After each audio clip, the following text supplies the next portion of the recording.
الله الرحمن الرحيم. بنحب نبارك لنادي بهتيم لبقائه في الدرجة الثالثة، وطبعا احنا كلنا بنتمنى ان بهتيم تبقى في الممتاز مش في الدرجة الثالثة.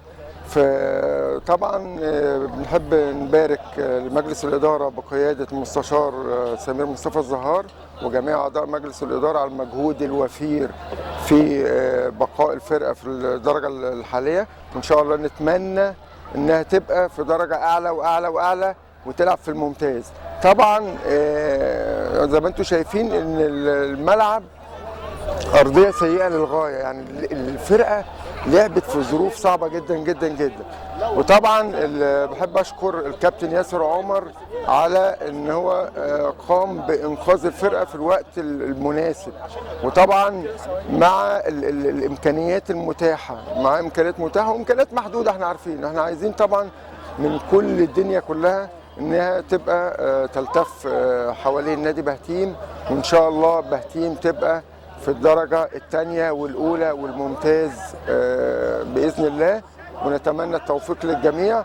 وطبعا احنا ما حدش بينقد حد وما حدش ضد حد، كل الناس بتبقى عايزة الحاجة الأفضل، يعني النقد بناء. فإن شاء الله عايزين كله يلتف حوالين مجلس الإدارة اللي ادينا له الثقة، سواء انت معارض او مش معارض. احنا برضو خلاص الفرقه احنا ادينا الثقه، خلاص الفرقه ادينا الثقه، مجلس الاداره ادينا له الثقه، خلاص يبقى احنا معاه للاخر. وان شاء الله برضه هرجع تاني لحته الكابتن ياسر عمر ان هو كان معاه الادوات المتاحه حاليا. احنا طبعا ان شاء الله نديله الثقه للسنه الجايه وهو يقوم بالاختيارات. طبعا هو راجل خبره وكله بيشيد بيه في مجال التدريب.